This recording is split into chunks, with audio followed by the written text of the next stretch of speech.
Hi everyone!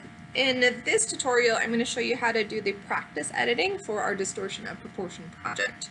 Now for this practice assignment we are going to get one of our partners to look very small sitting on one of our classroom chairs.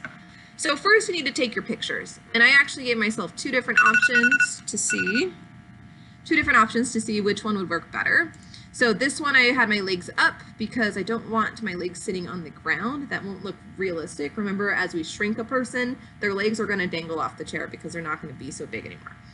So I have this one as an option, and then I have this one. Now my legs are down, but I have my legs like lifted off the ground, as you can see from the shadow.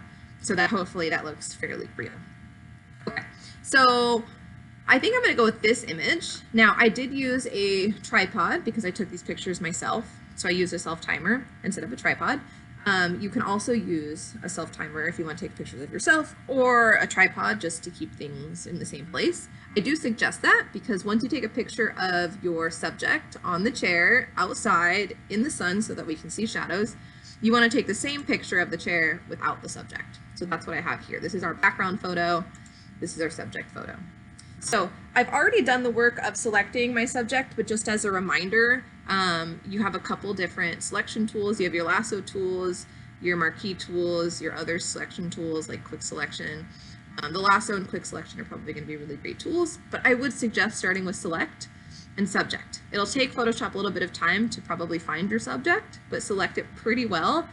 For the most part, it selected mine pretty well, but I did have to make a couple adjustments and add to the selection and subtract from the selection. If you need any selection review, make sure you watch the video on how to create selections. But I went ahead and I made a layer mask already, so I'm just going to enable it. So remember, once you have a really good selection of your subject, the better the selection, the better this will come out. Then you can add a layer mask. Remember, the layer mask is at the bottom of the layers panel, rectangle with a circle inside. And once you do that, you now have your person by itself. So the next step is to get it to the background image of just the chair. So you can either drag and drop it over, or we can copy the layer and paste it, Control C, Control V. I'm just going to go ahead and drag and drop. All right, and there I am. Now we want to make this distortion of proportion, right? We want to make the proportion of me very distorted and very obvious. So I'm going to put myself in free transform, Control T, and I'm going to grab one of these corners and really shrink myself down. If I only shrink myself down a little bit, then it's not going to be super obvious, so I really want to make myself look small. And then I also want to find a good spot, I'm going to keep zooming in so I can see, to put myself on the chair. So like putting myself like that doesn't make any sense. Like I'm barely even touching the chair. Putting myself back here, like too far back, doesn't make a lot of sense either, because remember I'm small.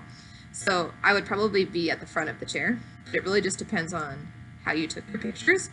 Again, none of these spots make sense. Now, for me, because I have my like flannel hanging over the edge, I probably want to put myself on this edge of the chair, so that way it's still hanging over the edge, whereas if I put it here, having it hang over doesn't look as real. So again, whatever looks most realistic, I think right there is looking pretty good. I can even maybe shrink myself a little bit more. Okay, so once I set myself, I can go back into my layer mask. Remember, if you select your layer mask in your layers panel, you can use the brush tool.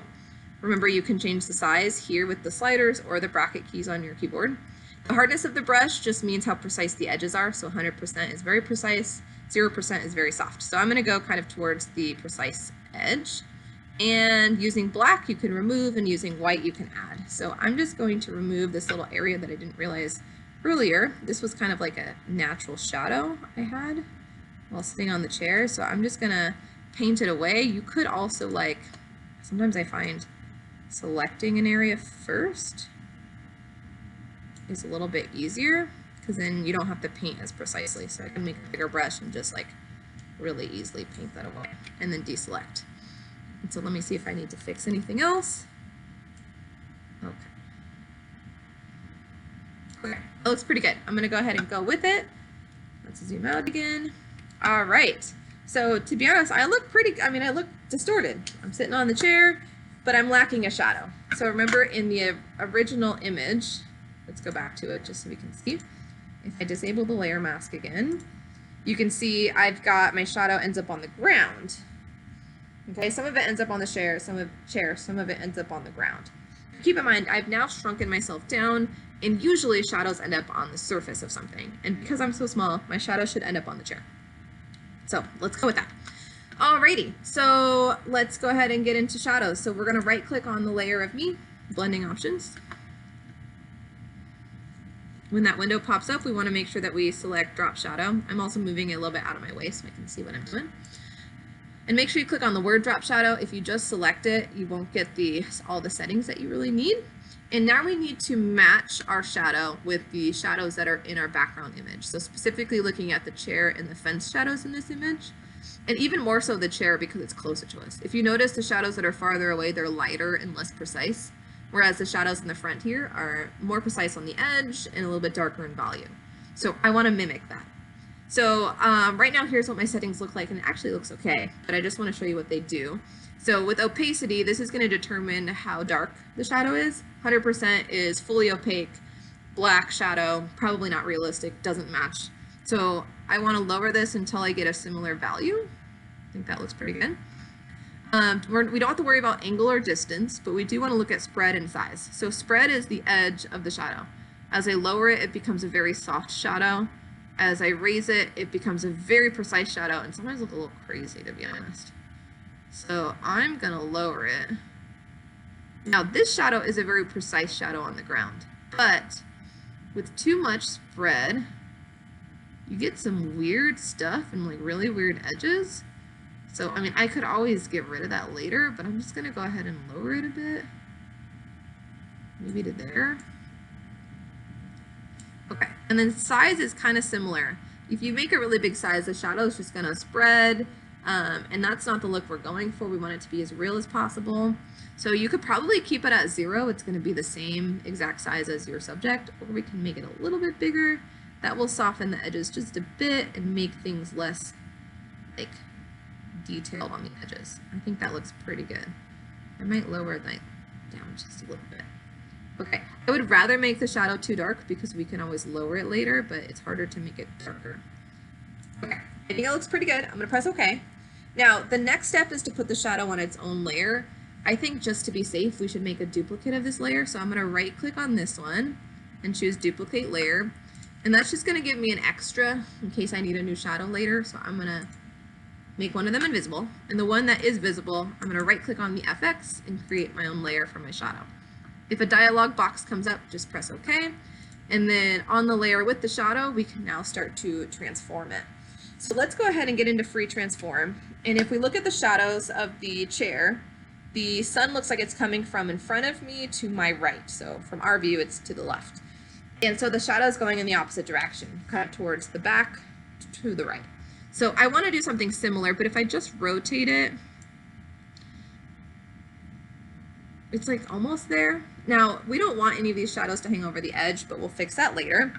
The shadow should end up on the surface of the chair, and that's pretty much it. Now, would there be some shadows on the ground? Maybe, but we're not going to get that far. We're just going to do the shadows on the surface. So I think that's a good start to rotate it, but then we need to get into something else, maybe distort, maybe warp. You also have skew and perspective that are interesting, so play around with them because everyone's image is a little bit different.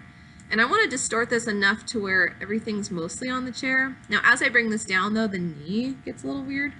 So I'm going to undo that and maybe do some different distorting. So I'm going to mess around with this a little bit. And again, I don't want to get rid of my knee. I want this to like still look like it's in the right spot. It might go like farther back. Okay, that looks pretty good actually. I'm gonna right click in here and just do a little bit of warping. Because the chair has curves to it, it curves in the front, dips down, and then curves back up.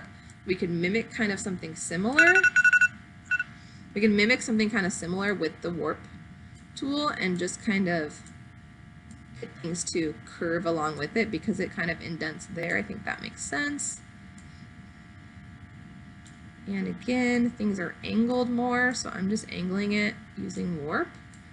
Because again, I'm looking at the chair one down here. Things go a lot more to the right than what I'm doing. So I'm going to start to squish this down.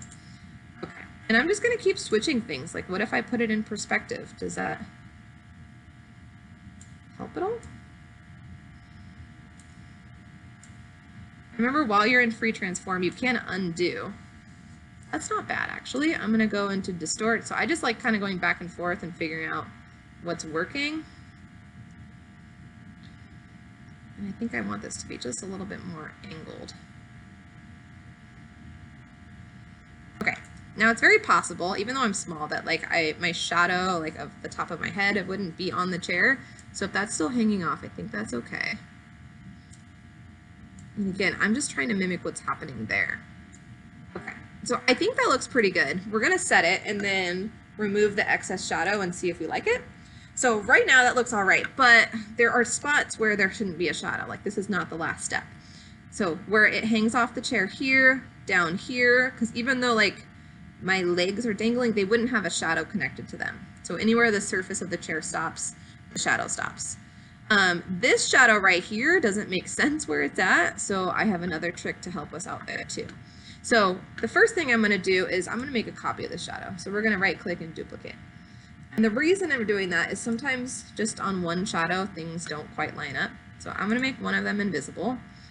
And the one that is visible, I'm going to take this completely, rotate it, and I just want to make this the shadow for my jacket. And this might not be necessary for you, but my jacket needs a shadow. It might need to be angled a little bit. Let me angle it back a little bit more. Otherwise, it just won't look quite real if my jacket doesn't have a shadow, because it is touching the surface of the chair. But obviously, there's a lot of extra shadow here I don't need. So I'm going to add a layer mask to that layer. Let's go ahead and add one. And then using the brush with black, I can paint it away. So I'm going to paint away any shadow I don't need, which will pretty much be everything except for where the jacket was. So let's just paint that all away. And I don't need to be super precise because I'm only keeping that little spot. And again, anything that hangs over the edge of the chair, I don't need either. So I really just saved it for that piece. And now I'm going to turn the other layer back on and do pretty much the same thing. Add a layer mask to that and remove any spots where there wouldn't be a shadow. And again, all of this down here, if it's not on the surface of the chair, it's got to go. And then this whole piece, this extra jacket, So I removed that, and look how that looks pretty good. Now, is it perfect? No. Could I maybe adjust a little bit more? Yes. Remember, you can continue to do that, and especially since you're working with layer masks, you can add shadows back in and remove them. But just make sure that your shadow is mimicking the shadow in your background image from the chair, that it should be going in the same direction as the shadows in the background, and it should really be a very similar value and edge. All right, so once you're here, make sure that you save. We should be saving as a Photoshop file and as a JPEG for submitting. If you have any questions or need a review on saving, watch the video for how to save in Photoshop.